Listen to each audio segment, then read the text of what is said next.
In turn one, yesterday afternoon, half hour left in the final practice. You're riding with Elliott Sadler. There's the tire blowing. There's the first time over, second, third. How many times did you go over, Elliott? I think we ended up 12 times before it was all said and done. It's definitely the scariest time of my life, but I tell you what, the Wood brothers built me a great race car as far as being safe. Nascar did a great job on the specs. Trying efforts continue. Let's join Ken Squire. Thank you, Mike. No state in the United States takes more pride in their stock car drivers than the state of Virginia. In the early days, it was Curtis Turner and Joe Weatherly, and then it was Lenny Pond and Ricky Rudd. These days, the Burton brothers and the Sadler brothers. And probably one of the proudest moments for the Old Dominion state was when the most respected racing team in stock car racing, the Wood brothers, took one of their own, a Virginian, to drive for them, Elliott Sadler. Elliott's with me now, and I'm sure you've heard the story since yesterday of one of the most dramatic incidents of the 2000 season to date. In turn one, yesterday afternoon, half hour left in the final practice. You're riding with Elliott Sadler. There's the tire blowing. There's the first time over, second, third.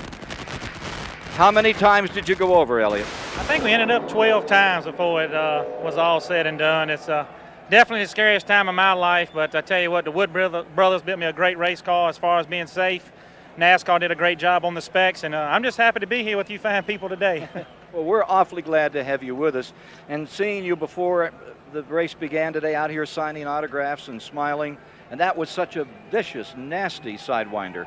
It was. It's never been on my roof before, and the scariest thing, it spooks you pretty bad. It's just really silent. When you go up in the air, seems like you can hear a pin fall, and just kept on rolling and bouncing over and over, and just pretty scary sight, but I was conscious the whole time. I remember every bump and bruise and every spark that flew, and the most special moment is it seemed like I had just finished flipping and Kyle Petty was there to help me get out of my car. He must have stopped while I was rolling and ran down to me and helped me get out of my car and kept me calm, and just made sure I was okay, and that's really special to me that NASCAR families can stick that way together even in the trying times. I watched Dale Earnhardt Jr. and Ward Burton rushing over to the infield care center here to check on your condition, and then they let him in, and therefore we thought that things might be okay. Yeah, they let those guys in, and I said hello to Ward, and Dale Jr. and I have always been great friends, and he came in and picked at me a little bit about how high I got, that maybe I didn't get as high as he did at Daytona a couple years ago, but